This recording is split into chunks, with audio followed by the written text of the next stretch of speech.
उत्तर प्रदेश के एक छोटे से कस्बे में एक पुराना रेलवे स्टेशन था, भैरवपुर स्टेशन।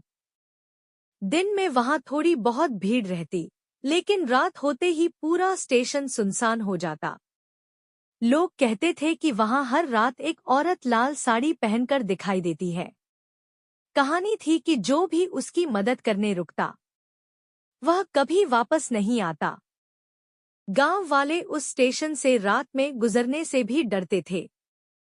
कई लोगों ने दावा किया था कि उन्होंने आधी रात को प्लेटफॉर्म नंबर 2 पर एक औरत को रोते हुए देखा है।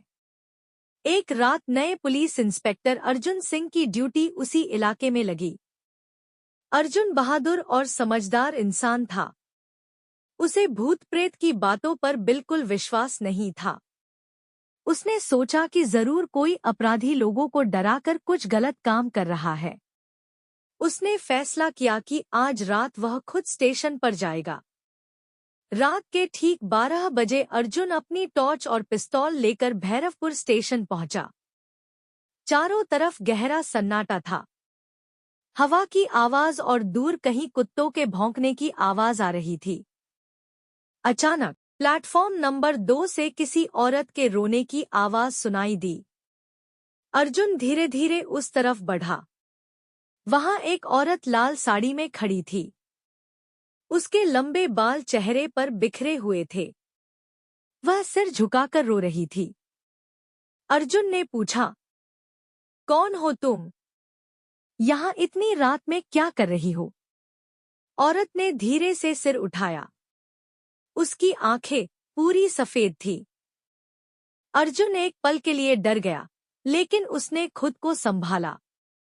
औरत धीमी आवाज में बोली, मेरी मदद करो, मुझे घर जाना है। अर्जुन ने देखा कि उसके पैर उल्टे थे। अब उसे एहसास हुआ कि गांव वाले सच कह रहे थे। फिर भी उसने हिम्मत नहीं हारी।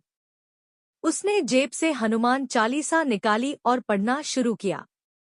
अचानक स्टेशन की लाइटें झपकने लगी।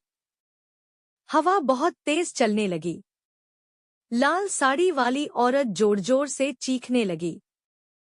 कुछ ही सेकंड में उसका चेहरा डरावना हो गया। उसकी आंखों से खून निकलने लगा। वह चीखी, यह स्टेशन मेरा है, यहाँ आने वाला कोई जिंदा नहीं जाएगा। इतना कहकर वह अर्जुन की तरफ झपटी। अर्जुन ने हिम्मत जुटाई और जोर से हनुमान चालीसा पढ़ता रहा। तभी अचानक एक तेज ट्रेन की आवाज आई। पूरा स्टेशन कांपने लगा और अगले ही पल वह चुड़ैल गायब हो गई। अगली सुबह अर्जुन ने स्टेशन के पुराने रिकॉर्ड निकलवाए। उसे पता चला कि 20 साल पहले उसी प्लेटफॉर्म पर एक नई शादीशुदा औरत ट्रेन के नीचे आ गई थी। लोगों का कहना था कि उसकी मौत हादसा नहीं, बल्कि हत्या थी। उसकी आत्मा आज भी इंसाफ चाहती थी। उस दिन के बाद अर्जुन ने उस केस की जांच शुरू की। कुछ महीनों बाद असली अपराधी पकड़े गए। कहते हैं कि अपराधियों के पकड़े जाने के बाद लाल साड़ी वाली चुड़ैल फिर कभी उस स्टेशन पर दिखाई नहीं दी। लेकिन आज भी लोग रात के समय भैरवपुर स्टेशन पर जाने से डरते हैं, क्योंकि कभी-कभी आधी रात को वहां किसी औरत के रोने की आवाज अब भी सुनाई देती है।